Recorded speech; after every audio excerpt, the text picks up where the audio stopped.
And we are on. Hello and welcome to Pick 6 by Sports Unhinged, our weekly Pickems segment where we pick 3 games. We get 3 picks against the spread, 3 on the over-under. Me versus Yujita, 1 point for every correct pick that we have, and double the points if we beat our expert. Now, Coach has been placed on IR, so we won't be seeing him for the next couple of weeks. Hope he can join us back very soon. But Mark, I mean, you have made quite an impressive start as our fill-in expert. I'm not the sure best thing that happens to the Bears this season. Well, that was, if they should have beaten the Ravens, then I've got 5 out of 6. But apart from that, I'm kind of happy. But we'll see how this week goes. Don't want to speak too soon. But if we look at it now, if we look at the scores from last week, again, there was another Thanksgiving miracle. Yujita actually beat me on 1 week and gained some ground here. So Yujita with 4 out of 6, 1 beat the expert. So here you are with 5 points. I had a terrible week, 1 out of 6, but luckily I beat Mark in that pick, so I got 2 points. And Mark, adjust your rear view, boy. Adjust your rear view. Not yet. Coming in fast. I think it's still Objects look closer than you think in the rear view mirror.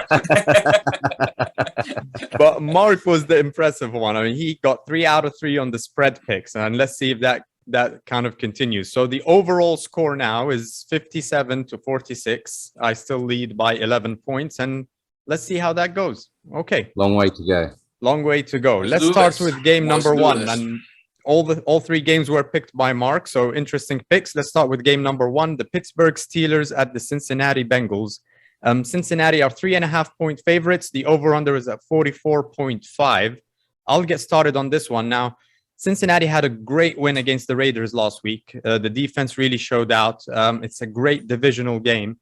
But the way that I see it, I was more impressed by the loss of the Pittsburgh Steelers against the Chargers than I was by the win by Cincinnati, which was by quite a few points. But despite the fact that Pittsburgh did not have TJ Watt, they did not have Fitzpatrick, they did not have Hayden, they actually played okay. Yes, they conceded 41 points, but their defense, their offense, which hasn't been able to kind of gain any traction, still scored 37 points. So I'm actually, with TJ Watt back, with Fitzpatrick back, I think Hayden was limited in practice, but he might be back.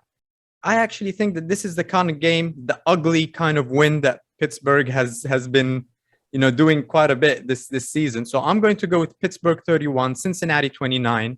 I'm picking Pittsburgh and the over. I think it's going to be one of those upsets. It's one of these games where I can see Cincinnati kind of having a couple of good wins and then falling off the ledge like they've been doing this whole season. Yujita, what do you have? I'm actually going to go with, they're playing at home. They've already beaten Pittsburgh. And yeah, look, Pittsburgh's offense, I'm really not still sure about it. Yeah, Big Ben played a great game last week, but I think Joe Mixon's going to have a good one here. I think they'll stop Najee Harris on the run. Their run defense about top 3 at the moment. So even though Fitzpatrick, I know I don't know how good TJ Watt's going to be coming back, but I think since he has this one, I'm going to go with 20. I'm going to keep it under because I think it might be a defense-heavy game. So I'm going to keep it at 24-19, but since it covered. Okay, 24-19. Yep. All right, excellent. Yeah, use that calc. We see you looking at that calculator. Use it. Calculator. I'm not making any more mistakes. Yeah. I'm not getting more. All right, so it's at 43 points. All right, excellent. Let's go. Mark, I think the interesting thing about Pittsburgh, the Chargers last week, was that they only had 55 yards of rushing, 245 of passing. And if they do that again this week, I think they're destined for another loss. So that to me is their big stumbling block at the moment. Yeah, I know they've had some really ugly wins, including against the Bears. I'm actually going with Yujita on this one. I think Cincinnati will get it. Okay. And I promise you, we didn't speak before this. I've actually got Cincinnati 24, Pittsburgh 20. Ooh, 24-20. So just half a point on the under there. No need to use the calculator for this one. All right. Excellent. Good stuff. Good stuff. All right. Let's move on to game number 2. The LA Rams at the Green Bay Packers. The Rams were -1 favorites. Now it's gone to 1.5. So they're 1.5 point favorites. The over-under is 47. So they're away, and they're the favorite team here. So, Yujita, what do you have? You can go first on this one. Yeah, I mean, first it's a divisional game, and now you got Stafford and Rodgers going. So this is why Mark is hated in at least 3 continents, and he was run out of at least 2 continents because a really difficult divisional game, and now this, right? But, okay, as much as he loves Aaron Rodgers, I think McVay and Stafford, they come out of the bye and they fixed whatever went on in the 2 weeks before the bye, and I think Floyd and Von Miller and Aaron Donald, I think they're going to have a good day pass rushing the hell out of this whole line of GB, which is a bit banged up. So I don't know how much they can protect. They might overcompensate with the pass game. So I think Stafford's going to come out and try to really prove a point. So I'm going to go with the Rams on this. Okay. 24-20. I like the under still on this. Rams to cover in 24-20. Okay. I'm going to have to agree with you on the Rams. I think we're going to get, for great Aaron Rodgers, you need 10 fingers, 10 toes. He's got 10 fingers and 9 toes. The pinky toe is giving him trouble there. I can see Mark shaking his head. But, last week, even in the loss to Minnesota, I saw Aaron Rodgers make throws that only Aaron Rodgers can make. There were some like thread the needles. They were fantastic kind of throws. But with that, that's not going to be the story for me this week. The reason why I'm going with the Rams is it's McVay versus LaFleur. And I think it's getting personal between these two because this is a replay of the divisional playoff game from last year. LaFleur outcoached McVay by quite a bit. It was quite clear. So I think McVay has taken this personally, and I think he's going to come back at LaFleur. Another reason why I'm going with the Rams as well is if Sean McVay didn't have that as enough fuel to motivate him, there's a ranking that came out this week, which is the coach attractiveness ranking, and Matt LaFleur scored number 1. Hotness. Hotness, yes. Get it right. And LaFleur scored number 1 on that list out of all the coaches in the NFL. McVay at 6th. I mean, even that's a vital stat. Really, Mike Tomlin and Cliff Kingsbury scored before him. So I think that's something to keep an eye on. We're going to see who's hot in this game. This is why we lose viewers. Right here, this conversation right here. Yeah. I think so. So for the 3 of you still watching, I mean, we lost 1 when coach went out. Yeah. And another reason as well is the Pro Football Focus still have Matt Stafford ranked at number 5 in the NFL. So your MVP candidate comes back. I've got the Rams 38, Green Bay 22, the Rams and the over. Mark. Wow. All right.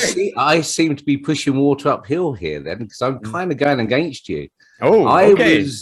I was really, really disappointed in the Rams last time out in San Francisco. They were hideous. Let's face it. Were San Francisco really good or were they bad? I actually think the Rams were bad more than San Francisco were good. It was a great win for the 49ers. Green Bay have got some issues with the rushing. They less than 100 yards last week. But as you said, 12 is just, he does make me sick. Yeah. Too good. Stafford is 7-13 against Green Bay. Now, I know it's with Detroit. I get all that, before anyone says. But I actually think Green Bay have got this. Okay. Simply because it's going to be cold. It's at home. We get into the serious part of the season now. They don't often lose at Lambeau. This is all going to come back and bite me. Exactly. 5-0, yeah. And so, they've got the Bears at home after this one. So they're obviously going to lose that one. So I'm actually going 32-24 Green Bay for this. Wow, 32-24. All right. Yeah. Okay, so we're going with way over. Yeah, I just feel that the loss in Minnesota last week is going to hurt Green Bay. And they're going to come back and win this one. Okay, excellent. All right, let's go with game number 3. So we've got the Minnesota Vikings at the San Francisco 49ers.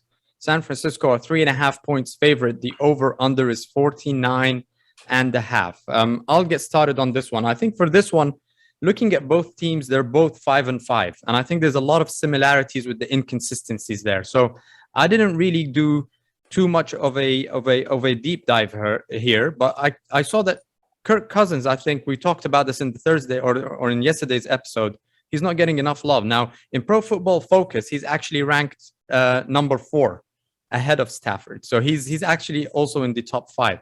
But that's not what I looked at. I just looked at these teams, both have 5-5. Who have San Francisco beaten? They've beaten Detroit, they've beaten Philadelphia, Chicago, the Rams, and the Jaguars. The only really impressive win there is the Rams win. When I look at Minnesota, who have Minnesota beaten? They've beaten Seattle, they've beaten Detroit, they've beaten Carolina, they've beaten the Chargers and Green Bay. So the last 2 wins, Chargers and Green Bay, they're coming on, a 2-win streak here. And I think they've got the momentum more on their side. So for that reason, I'm going with a low-scoring game. So I'm definitely going with the under. Minnesota 16, San Francisco 9. I think both teams have trouble getting off, the starting block. And Minnesota and the under. Yujita. Yeah, look, I look at it this way. I think Shanahan has some knowledge over Cousins, as little as it may be. And I think Minnesota's offense is not that complex. And as good as Cousins is, he's only good when he has pocket time. So I think the San Francisco's defense is about top 10 at the moment. Can probably stop Dalvin Cook, Justin Jefferson as much. Justin Jefferson has been on fire. Yeah, he's been on fire. But then San Francisco has Deebo Samuels. Now that guy's like top 3 playmaker in the league right now. And Jimmy G is going over 100% passer rating for the last 4 weeks. So they're on the uptick. So I think it'll come down to coaching here more than anything else. The teams are kind of evenly matched, desperation-wise as well, in the NFC. So, but I'm going to go with San Francisco just for that. 27-20, I'm going to keep it under as well. So I go 3 games under this week. Okay, wow. San Fran to cover. Yeah. Right. Mark is grimacing. I'll go under. We're kind of too close on this one. Cousins last week had a quarterback rating of 128. So, and that's against Green Bay. Yep. I hear everything you say, Mohammed, about who they've beaten. They're both on a 2-win streak. So, they're both pretty confident. Last time in California, Minnesota won in LA and all this. So, but I still fancy San Francisco because last week, what I liked about their win in Jacksonville, and I know it's only Jacksonville, but they did 42. They took the pressure off Jimmy G. They did 42 rushes last week. They got a lot of yards. I kind of think if they can do that again at home this week, they're going to wear out the Vikings defense. I've actually got 28-20 for San Francisco this week. So again, 1 point score again. Fairly close to Eugene. We should probably get married, yeah. I'd rather we didn't, but you're not going to get many double points for beating me this week. I'm inching, tick tock, tick. I'm inching closer. Yeah. I'm gonna get him at the end. I think the Vikings 49ers game. I think the first half's going to be really good. Right. I just feel the second half that 49ers are going to strangle it a little bit. So okay. That's my thoughts on this week. Should be fun. Excellent. Should be fun. Now, Yujita, let's see if you can keep that momentum going and close the gap a bit more. Slowly, man. But I'm not worried so far. I'm not worried so far. All right. So for everybody here watching, make sure that you play along in the comment section. Put your picks in. See if you can beat the expert here. And we'll see you guys next week after the conclusion of Week 12. This has been Pick 6 by Sports Unhinged. See you guys. Thanks, guys. See you.